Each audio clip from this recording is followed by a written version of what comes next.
I'm Laura Kelehan. I'm with Nikon. I can only say that a couple months because I'm leaving. I am going to retire, and then I can go take pictures with everybody else. So I'm happy to put this presentation together for you today. It is an explanation. It is a little journey of how you can combine photography that you love with microscopy. As Emily mentioned, I work for both Nikon Instruments and Nikon Metrology, which covers both the material and the biological sciences. I have been doing this for a very long time. I want to make this little disclaimer. One time I listened to a camera meeting or photography meeting, and somebody spent their hour trying to sell product. And I just want you to know, I'm not trying to sell you anything. In fact, I'm trying to not sell anything anymore from my career. So this is just meant to be informative and kind of fun. So please don't think I'm trying to sell you on Nikon. I don't know any other camera company or any other, I know a lot about microscopes, but my goal here is not to sell. Just want you to know. So I started my career a long, long time ago in a faraway land called NIH in 1979. Back then, we didn't have direct salespeople. We sold through dealerships. And I thought this sounded like a cool job, and I kept applying for it. And they told me I didn't qualify because I had no science background whatsoever. However, I persevered.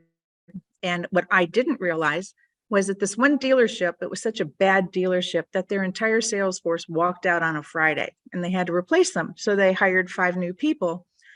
I had the least objectionable personality of the 5 they hired. So they gave me the most prestigious account in the world, NIH.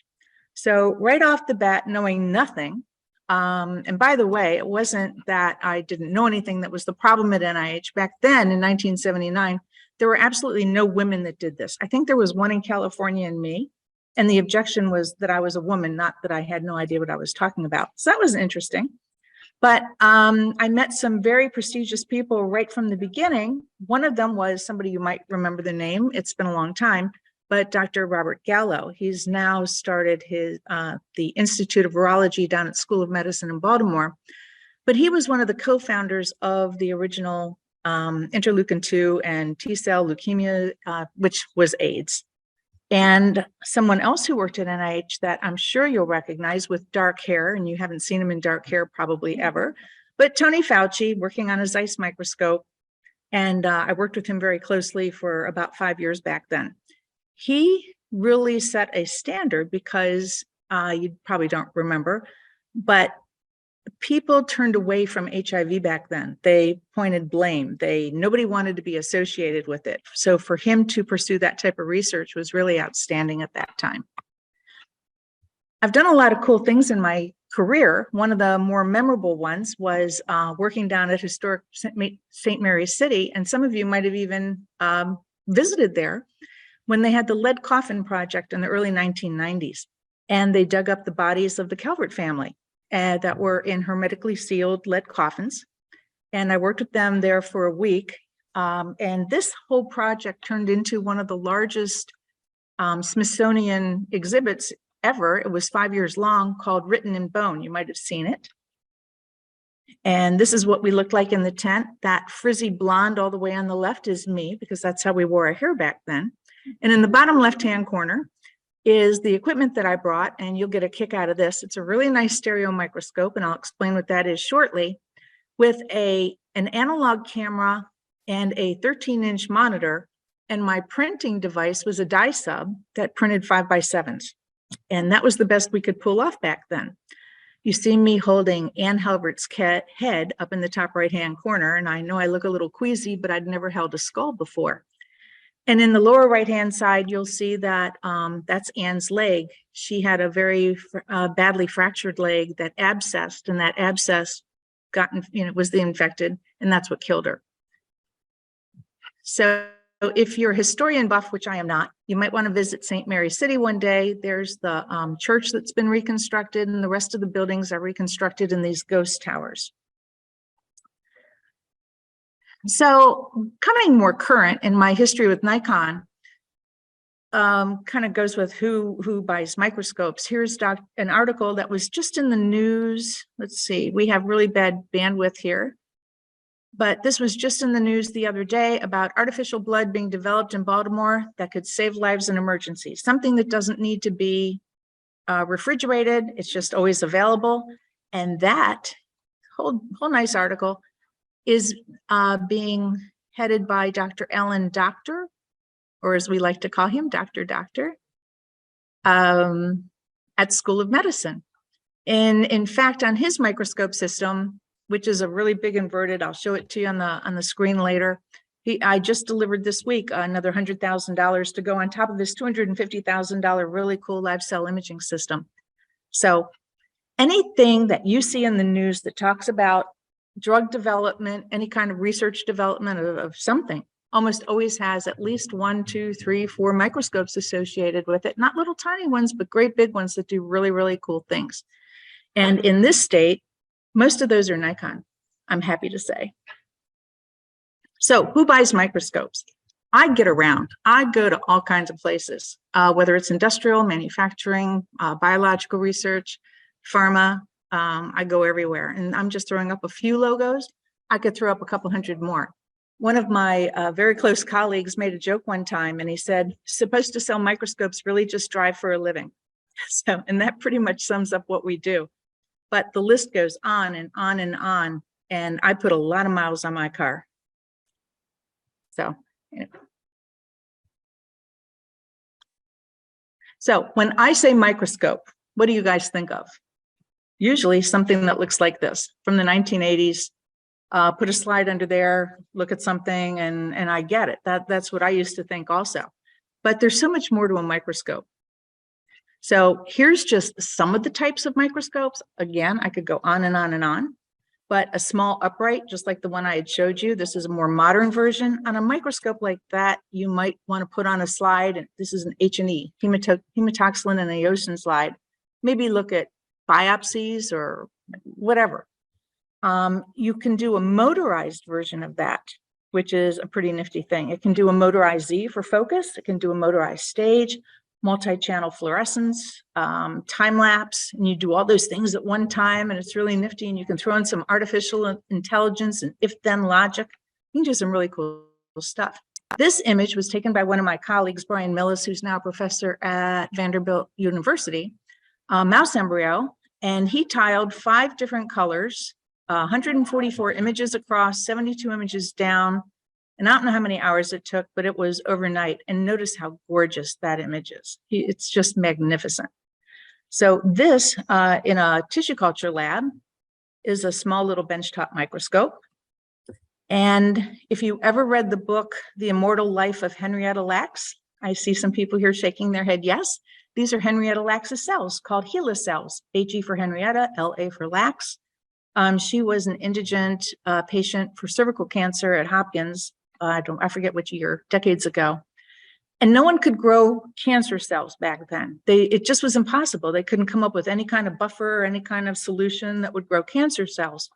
And for some reason, Henrietta's cells just kept growing and growing and growing. I broke my slide a couple of years ago, but even I had a slide of hers that I carried around for demonstration. It was a big problem. If you ever want to read that book, it's fascinating how her family, she didn't know they took her cells, and her family never got any kind of compensation for it. Excuse me. The next kind I want to talk about is the motorized version of this type of microscope, which now we're starting to look like we're having some fun. We can do all kinds of things on here. I can bring in lasers multiple different ways. I can do all kinds of things. I can hang 5 cameras off this thing. And it is for live cell, it is for live cell imaging. This is what Dr. Doctor has. And so you can do live cell imaging over time. To expand on that a little is the world of confocal microscopy, which is fascinating. Confocal takes the same kind of imaging, but it puts the light through a pinhole and then scans the slide in a raster array. Normally, there's different kinds, so that it takes a little longer to get it, but the resolution is incredible. You are imaging at the diffraction limit of light, and it's spectacular. And then you go Z-stacks, so you create volumes of in-focus information. This is, excuse me, the neural system of the tail of a zebrafish. And it's the most fascinating microscopy. I just love it. Another sister kind of confocal to that is the multiphoton that we were talking about earlier. I told someone a little while ago, I had one purchase order for 2 of these multiphotons for 1.9 million. And this is usually for neurosurgery. You can do it on small animals. You can take brains from chickens or mice and then put the microscope into it and image maybe 1400 nanometers into the subject. So all of this is at the diffraction limit of light. Now, if you want to go beyond this is a confocal image, but if you want to go beyond the diffraction limit of light, we get into super resolution.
No, you blacked out. For those of you at home, just hang on a sec.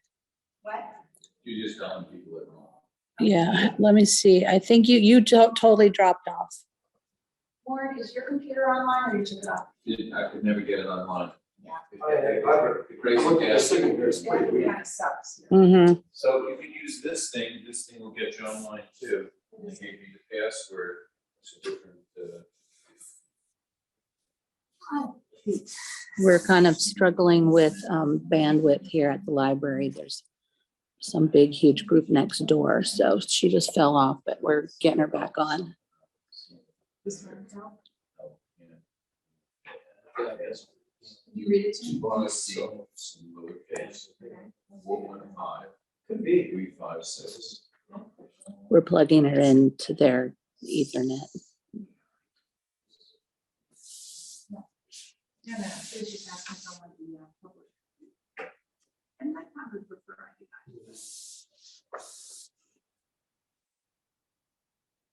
I got dumped, Emily. I know. All of a sudden, like it just.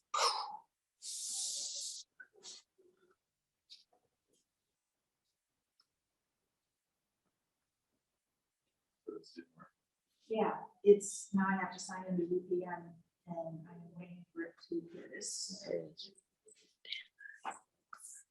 Thanks for you guys hanging in there. I almost got it, Emily. Yeah, we're almost there. No problem. Okay, here we go. Which slide would be on? Let's see. Are you back? Yeah, that's the nematode. That one's the nematode. Okay, Okay. where's my Zoom? I lost the Zoom. I think you need to re-screen share. I'm not. Oh, you're not there yet. I'm sorry, sir. I have to open up my emails. I opened my, I closed my emails. So it wouldn't keep popping up on anything.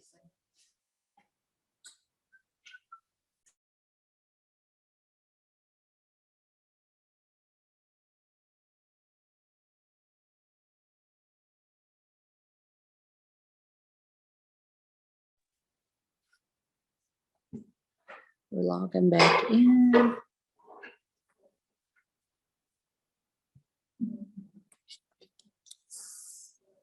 Oh, come on, man.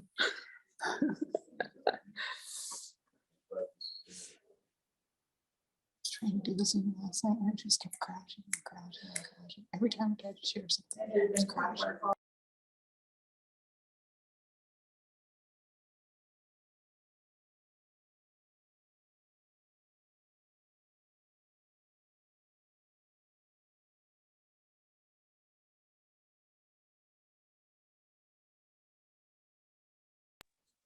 All right, we're almost there. Stand by.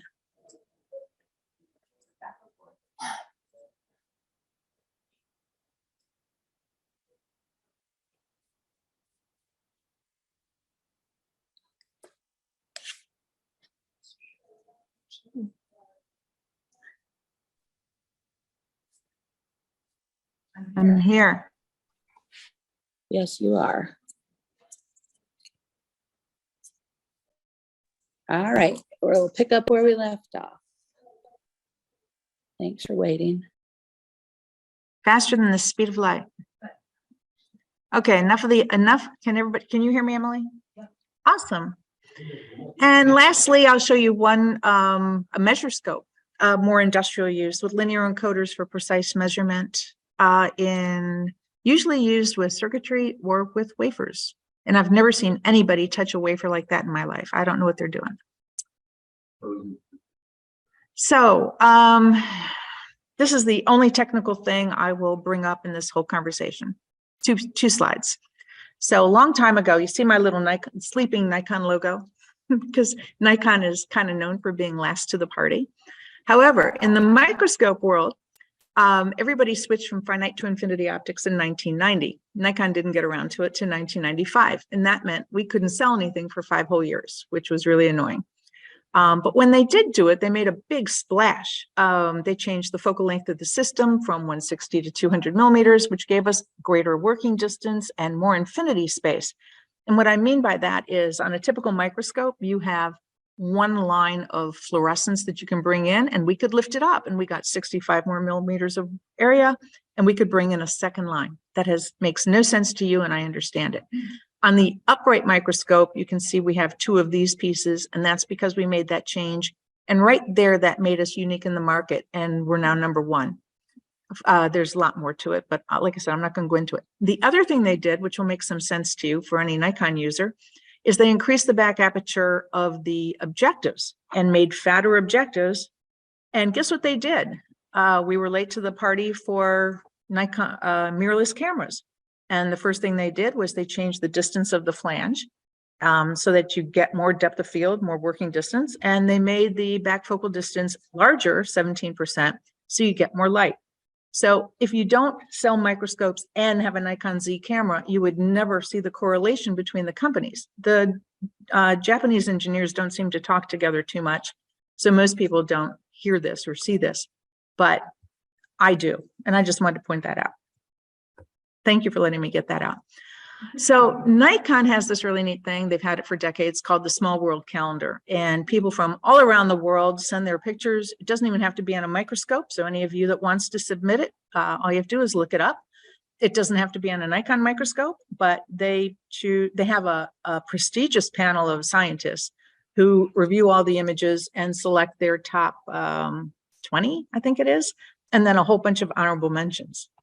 So that's really fun. But what they also have, since this was so popular and the world has evolved into live cell imaging, we have the Nikon Small World in motion. So I'd like to show you, if I can keep my bandwidth, a few of the images that won this past year, because they're really nifty. And they do have a little explanation. This is the #1 winner. And this thing is a lateral fine cell and melanocytes migrating in a zebrafish embryo. And that is fascinating. And just so you know, this is the kind of thing I do in my day job. Hold on, I gotta move this thing. Another one, 12-hour time lapse of cultured monkey cells. How could you live without it? Just amazing. This is done on one of those confocals I said with the pinholes that keep everything in focus over time. There's also a really nifty device on a microscope that doesn't allow you to lose focus over time. Years ago, scientists had to sleep in the lab overnight to keep focusing their microscope every now and then, and Perfect Focus System changed all that. So here's an anemone neuron and stinging cells showing their dynamic processes. I mean, this stuff's fascinating. Even if you don't know what it is, it's fascinating. Or how they came to be, it's just fun to look at. I have a bunch, and some of these are so cool. These are dying melanoma cells. They don't tell you what made them die, but everybody's glad to see melanoma cells die, right? Who wants them? Here is, I don't know what this is. I read the description and I still don't know what the heck it is, but it sure is cool looking.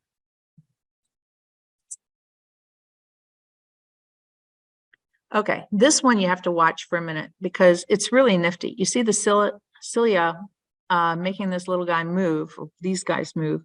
It's called a conjugation of stentors. Well, they get a little active here in a minute. But we started, well, here, he's doing something fun. Look at him, he's going crazy. They're entertaining, if nothing else. Okay, there's a couple more I want you to really see, so I'm going to skip ahead because we've been doing this a lot. Cell division. If you haven't seen a couple cells divide, you haven't lived. And there it goes. Cancer cell with 3 nuclei. I will be honest, I have never seen this. I'm not even sure I've seen a cancer cell with 2 nuclei. Is that like finding a 4-leaf clover? This one's fun. The guy on the left is eating the guy on the right. And then you can't tell who's who anymore. Okay, I'm sorry I'm not showing you the whole movie, but we're a little short on time. Neutrophils.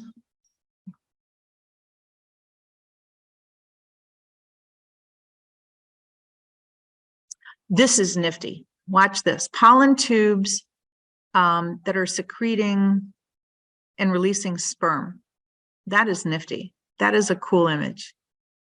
I've seen a lot of things, but that impresses me. Cell signaling, that's not. I'm sorry, what? Where can we find these on Instagram? I couldn't hear you. Where can we find these on Instagram? If you do a Google search for Nikon Small World Calendar, you should find these. If you find, you could find an advertisement saying you can buy a calendar for $26, but if you just keep searching, you'll find them. Or I could give Emily this link and she could send it to you. But I love this. I just think this is stunning. I forget what it is. Anyway, that's another perfect focus. You can tell because it never, ever loses focus. It's also a technique called TIRF, total internal reflective fluorescence. Are these what? Yes, when you do, now this one is not, because this is polarized light, but when you do fluorescence, you excite in blue and it emits in green. You will see that, but we capture it with monochrome cameras. And you have to capture each of those signals individually. So something that's going that fast is going taking all the pictures in sequence, except for a confocal that can do it all at once, and that's too much information. And then they're pseudo-colored. Yes. You can make them any color you want, which is kind of fun. Look at this. Is this not awesome? I forget what it is. It is, oh yeah, crystallizing Epsom salts. Who would have guessed? Uh-huh. There's one on here, though, I specifically want you to watch because it's really neat. And that one is a follicle, isn't it? I can't see a thing. Stamen hair cell division. You never expect.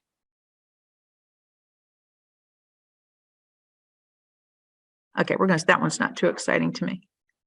That one's not either.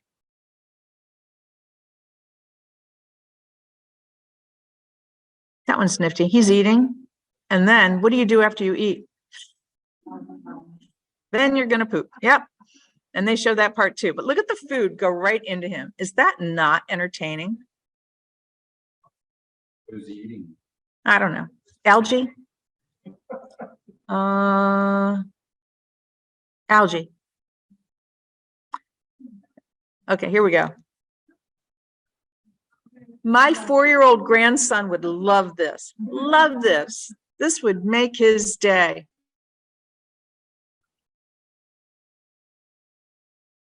He's cool. He doesn't do much, but he's cool. All right, I want to find this other one. That's pretty neat. Actually, there's 2 more. A decaying orchid bead with lice. Yeah, it's gross. I hate when I had to do spider research. That was disgusting.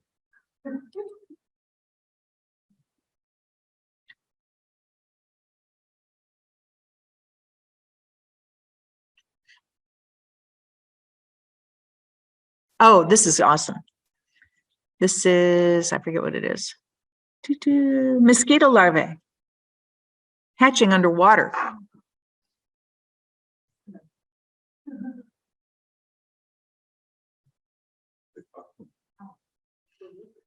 Busy, aren't they?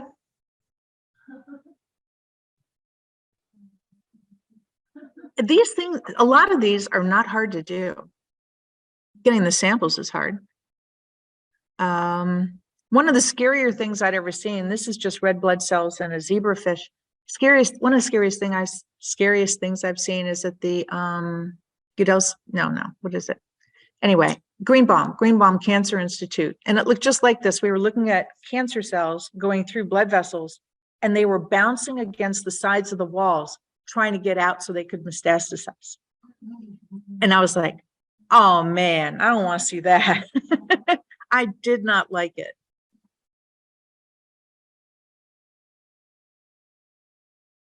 I forget what it is. Yeah, more tuberculosis in a zebrafish. Okay, hold on. Okay, that's disgusting. We're moving on. Oh, he's neat. Look at him.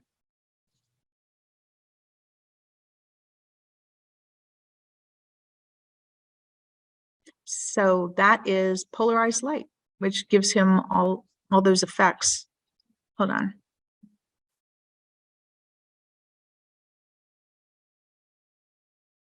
Actually, that's not the one I want to show you either. I want to get this over with. Oh, that's not it. Although that's pretty cool. Let's go back to that. This is budding yeast.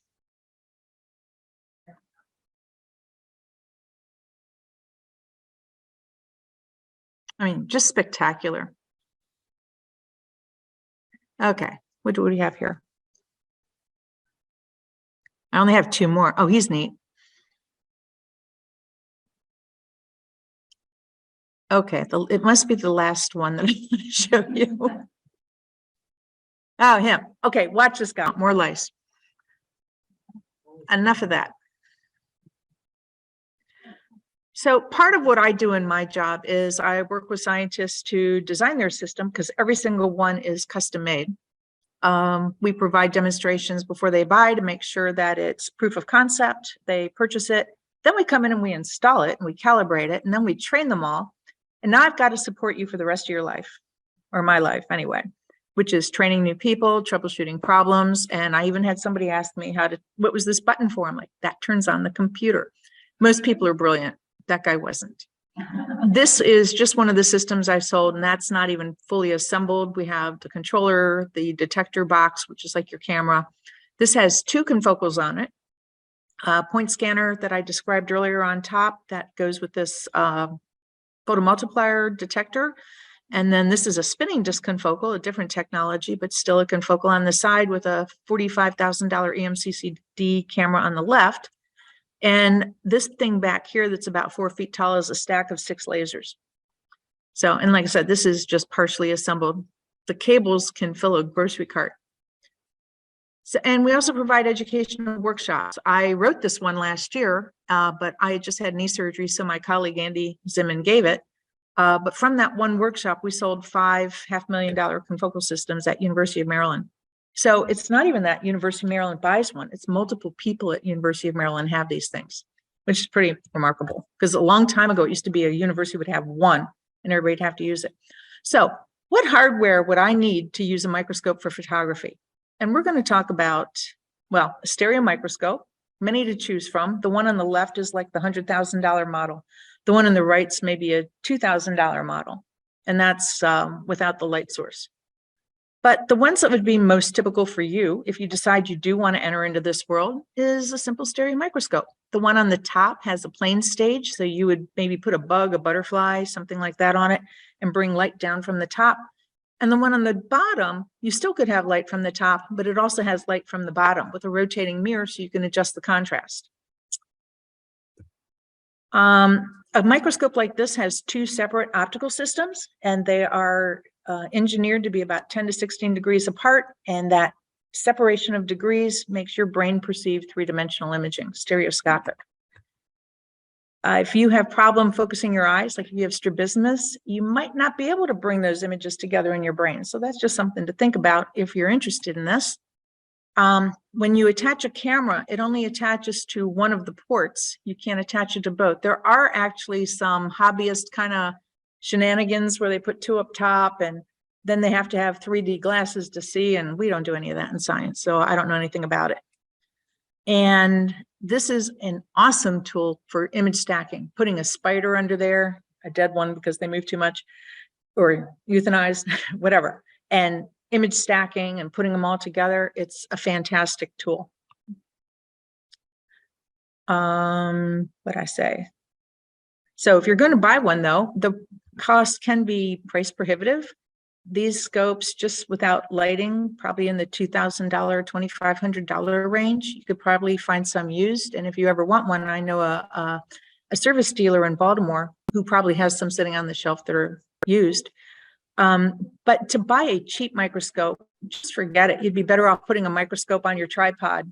I'm sorry, a camera with a macro lens, because a cheap microscope just produces a really bad image. So if you do invest, talk to me and I can advise you, but don't buy a crummy one. Garbage in, garbage out. If you don't have a good image coming out of the microscope, you're not going to have a good image. If you have a great image there and you have a crummy camera, you're not going to get a good image. You've got to have good for both, and lighting is really important.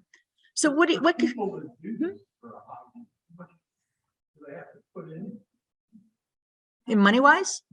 Well, you need a microscope, so 2,500-ish, and a camera.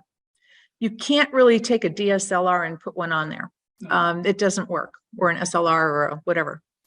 So fun things that you could look at are bugs, butterflies, leaves, flowers, weeds, grass, branches, rocks, dirt, salt, spices, minerals. Anything you can think of, you can put under there. For the most part, if it fits, it's good. Most of these microscopes have at least a 60 millimeter to 115 millimeter working distance. So remember that if you're looking at something like a skull this big, the focal distance starts here. So you have to make sure you can bring your microscope up real high. And there's ways to do that. So the camera part is an issue because a good microscope camera is $5,000. And again, the garbage in, garbage out thing. You can see on the left-hand side, that's the Nikon FX chip. And we've put that in microscope cameras, but that one starts at like $10,000. So that makes it sound pretty useless. Something that most people can't do. And God, do I hate cell phones. People say, I get a great image with my cell phone. I'm like, no, you don't. You can't. The architecture of the cell phone prevents you from getting a great picture. It can get a fun picture, but not a great picture. However, on a microscope, I'm all about it. So for $26, you can actually get an adapter that fits in that one eyepiece, because remember, you're only imaging on one side, and you can stick your cell phone right on there. I have no problem with that, because I realize a hobbyist can't afford $5,000, $6,000 for a silly camera to go on a microscope. There's bunches of stands to pick from, some for, like I said, with light coming through the bottom or from the top, and even on the right-hand side, there's a bunch of boom stands. But you all could hang a camera on your tripod that does that too. So you could come up with something more, you could do something. And then there's tons of light sources, and all of you have a bunch of different light source choices, little lamps, little things, and all of those could be used too. So you really don't have to buy anything. So guys, for the most part, I'm not going to give you any more information. We're going to play a game. And I have giveaways for the first person in here, because I can't do anything with people that aren't here, who identifies the image. So I'm going to put something up and you just yell it out. Let's see what you get. And there's two things here. So let's see if you can guess them both. That's close. Huh? Fly and another insect. A fly and another insect. That's good. You're right. A fly on the bottom and a beetle on the top. Who said the fly? He said fly first. Okay, well, first person to say it. I have here.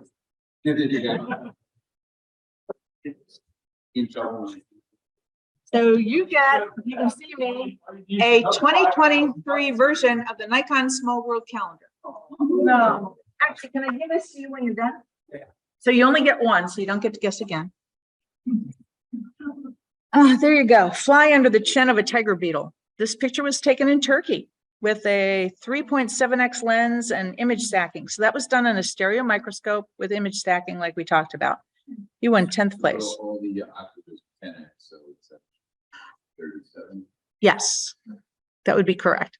But the eyepiece that you mentioned is not in the camera path, right? So it doesn't count. So then it's on 3x. It is a long story to figure it out. In order to figure out what you're actually seeing, you need to know the diameter of the monitor. You need to know if there's a relay lens. You need to know so much stuff. Usually we just stick a micron bar on there so you can get an idea of how big the size is. I have no idea. Couldn't tell you. Too many variables. Down one sec. To those of you at home, just take yourself off mute and yell out the answer if you know it too. And we'll save it for you. And we will save it for you.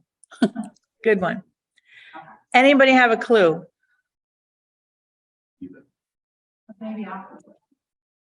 Nice try with the baby octopus. Nope, not a squid. I think it is an amoeba. I forget. We'll see.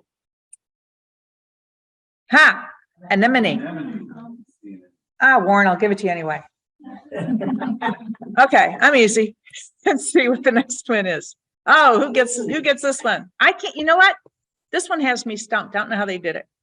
And I have to teach people how to do this. And I'm not sure how they got it from the side like that. They must have taken a microscope sideways. I honestly don't know. Or they just turned the sample sideways. That looks like water drop photography. No, Mold. it's not, but I see why you would say that. Mold? It does, doesn't it? Music awards, that's a good one, but, okay. Mold. Slime mold. Everybody needs slime mold, except my daughter. She had mold in her house. She's done. I don't think I can hear me. Okay, this one's easy. Here's a beetle. A red speckled beetle. Okay, this one is fun to guess. Who said that? You do. It's sand from Alaska. Isn't that awesome? The image is a distinction. They don't give us the all this information like the technique or the objective, but I can tell you that that was done on a stereo microscope. Nah, no, it wasn't either. It was done on an upright microscope, probably at around 10x with polarized light.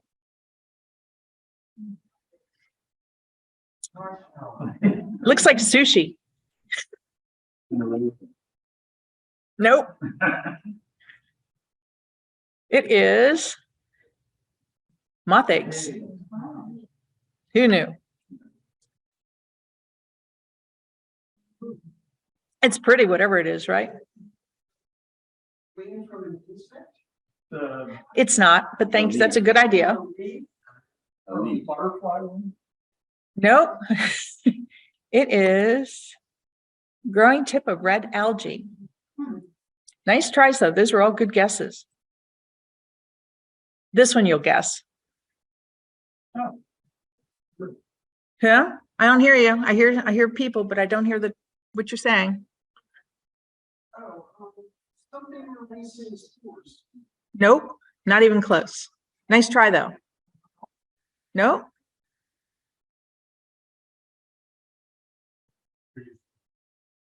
One more time. Come on, somebody. All right, never mind.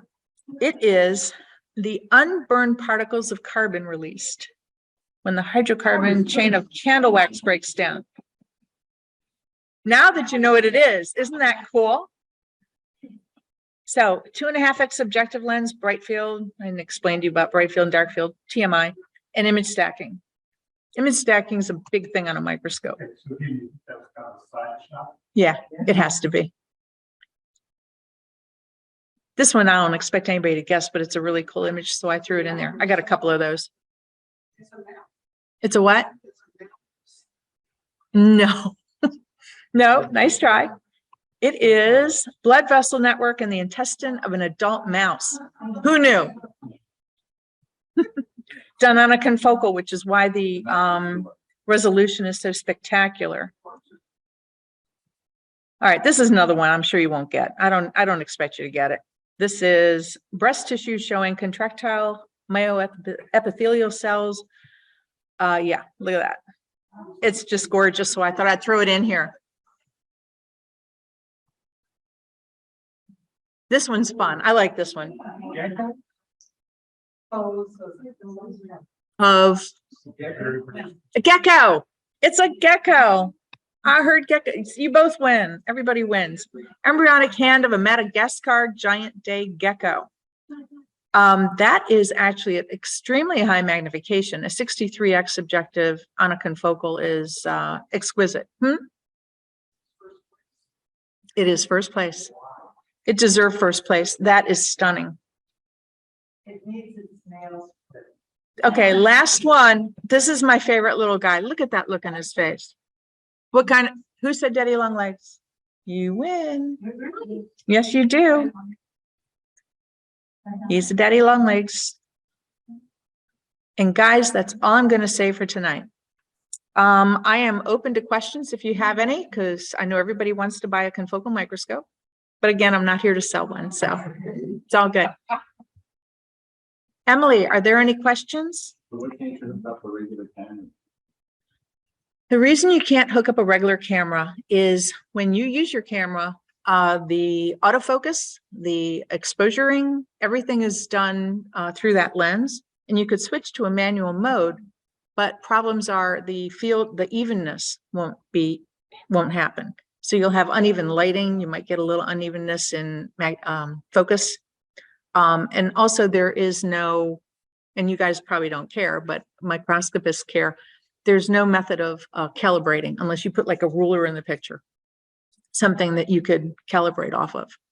But it's mostly the unevenness and lack of control, because it's really kind of hard when you've got a camera facing down to focus and do all your stuff, but you could. It doesn't, it's kind of frowned upon in science. I'm sure you could do it as a hobbyist. I am a science, so I'm sorry, what? I can only speak on the microscope world.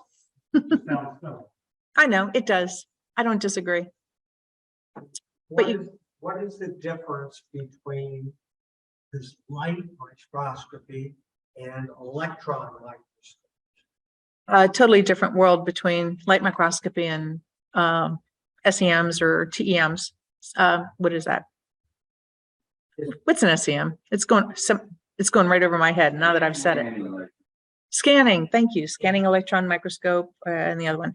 Those samples have to be prepared, and they have to be inorganic, I believe, to be inside, and they have to have a lead coating or some kind of a coating. So it's totally different preparation, and it's extreme magnification. It's all monochromatic. So it's a big difference. It's a whole different level of magnification. Light microscopy is here and it's way up here. Question on the chat from Lisa Chertoff. Any opinion on fold scopes? Whole scopes? FOLDSCOPS? I'm sorry, FOLD. SCOPS, like fold scopes. Fold. I don't know a thing about a fold scope. Never even heard of one. So I'm sorry about that. Huh? And no opinion. No opinion. I'm dumb. There you go. Don't know a thing. At home. The next question Here, I'll tell you what. I'll just is, open up the chat room and I can see it. How's that? yeah, Brent says, thank you, great images and videos. I will have a hard time talking my wife into spending 200,000 for a new camera system, however. Got it. Gold sputtered. That's it. Thank you, Brent. That's the word I couldn't think of. Oh, and then Lisa put the thing for what the fold scope is. I don't see the one about the fold scope. Oh, hold on.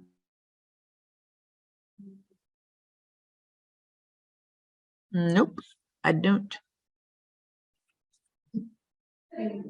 Hey, Lisa, can you resend that to everyone? Oh, there, she just did. Is it there now? What?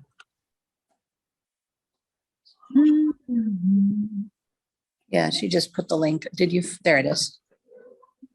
A fold scope. Let's see what that looks like.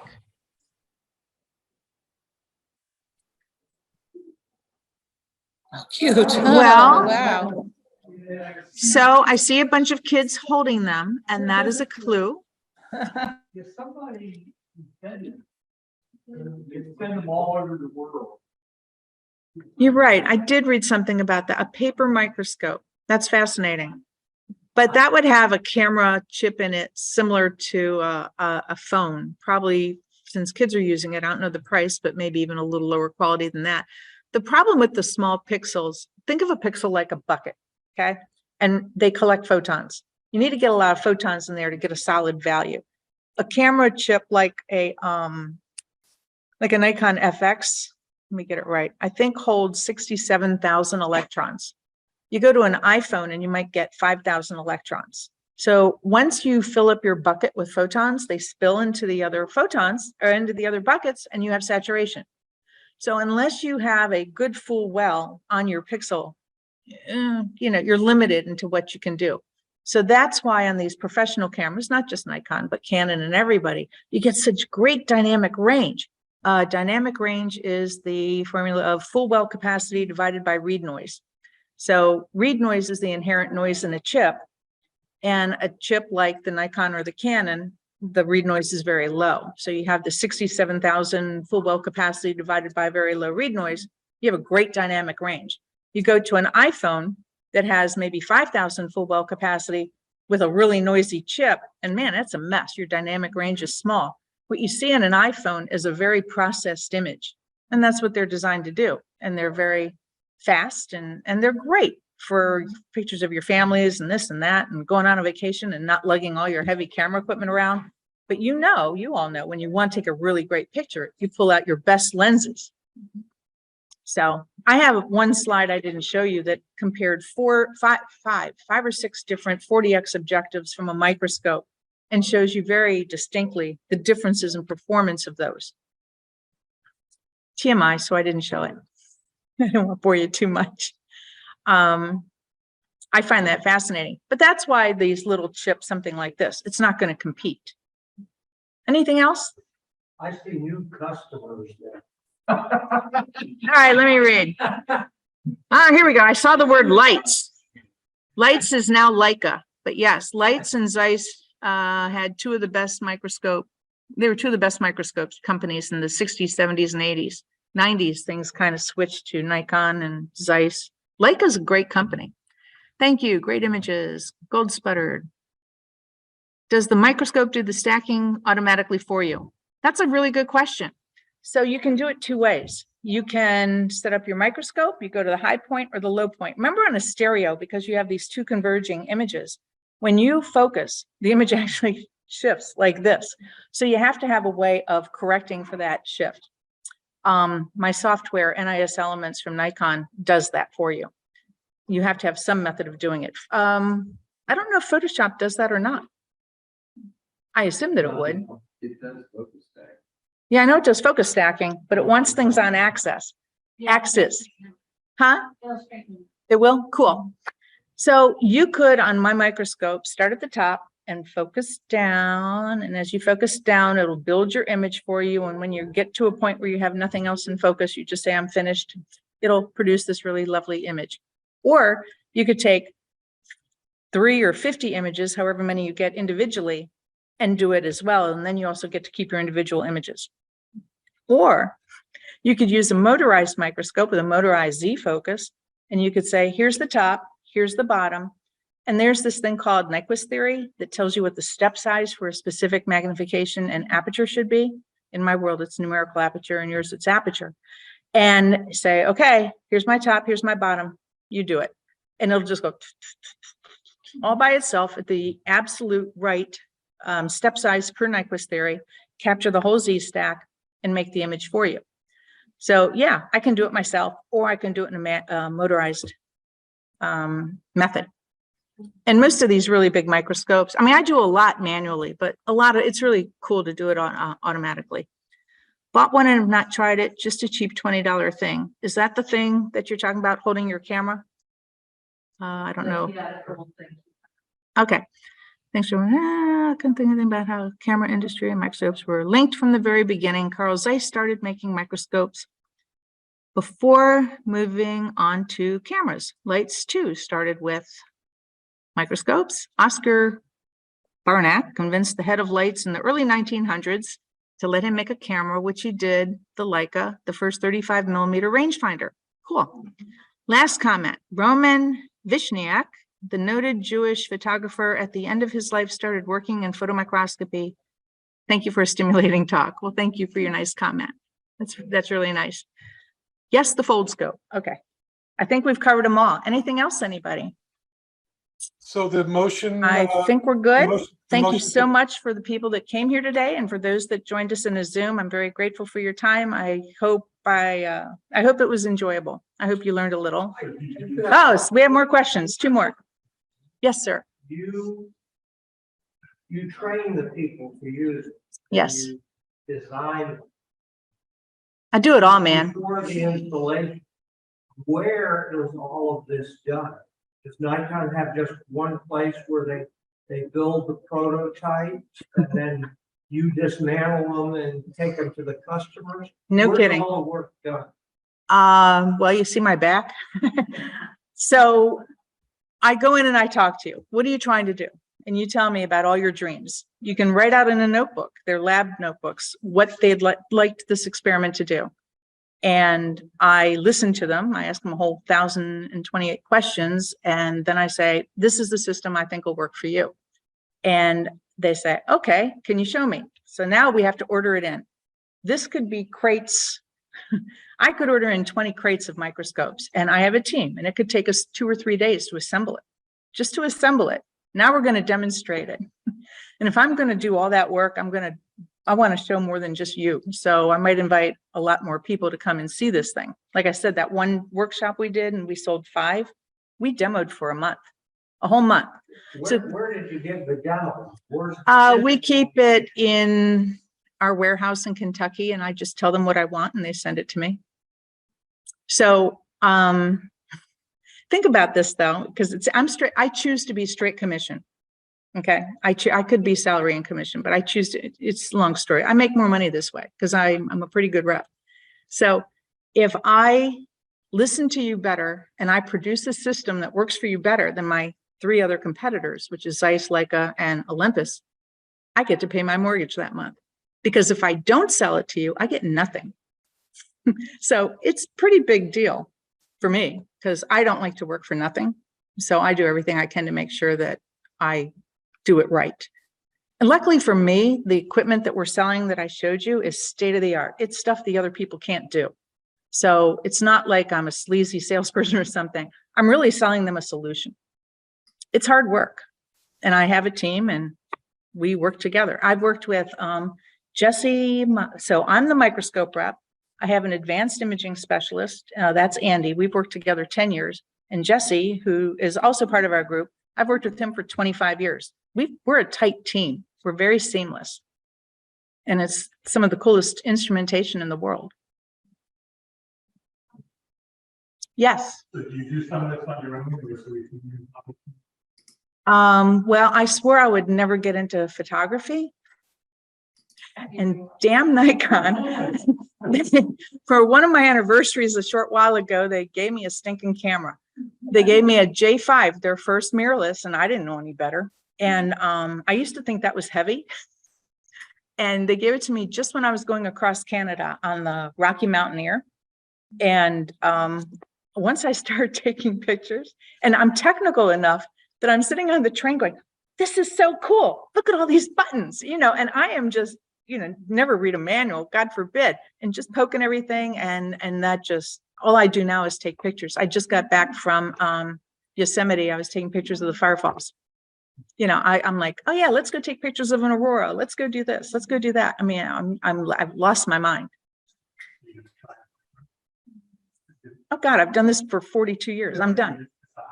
Nah, no, I remember one time we were doing a confocal demo. Remember, we're looking at all these little tiny neurons and things. Some guy hands me half a tomato.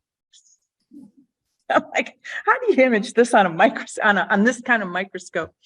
I have imaged everything you can possibly imagine. I'm sure there's more, but it's pretty extensive. I'm ready to go do some mountains. I love eagles. I love birds. I got to get better at birding. So no, I'm done. It's fun. I've done that. Anything else? You have one in the chat. Okay, hold on. Need my glasses. What equipment do I recommend to a photomicrographer as a hobby? Nothing too expensive. Finding a good stereo microscope. Going back to my presentation. Where is my presentation? I've lost my presentation.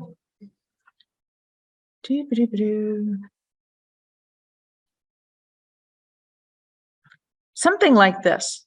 Actually, a friend of mine sent me a YouTube link last night. That somebody was doing, I can send it to Emily and she could send it to everybody. And they were doing imaging on a upright microscope, and she was doing a lot of food imaging. And I remember one time, take your parent would come into school and entertain the class with their job, right? We've all done that probably. And I took a microscope in one day and I was growing things in my refrigerator, like mold and spaghetti sauce. Oh man, the kids loved it. That's fun. That's done on a microscope like this, but this or a small, cheap upright. But like I said, if you can't afford the $2,000-ish for this Nikon product, I can hook you up with a service dealer who takes these things in trade and probably has old ones. I was at Montgomery County College one day and they had a whole bunch of them to throw away. And they said, hey, take some. So I grabbed an upright and a stereo for my grandkids. They're homeschooled. So, they were happy. They have the best homeschool science lab in Maryland. But something like that. Does that help?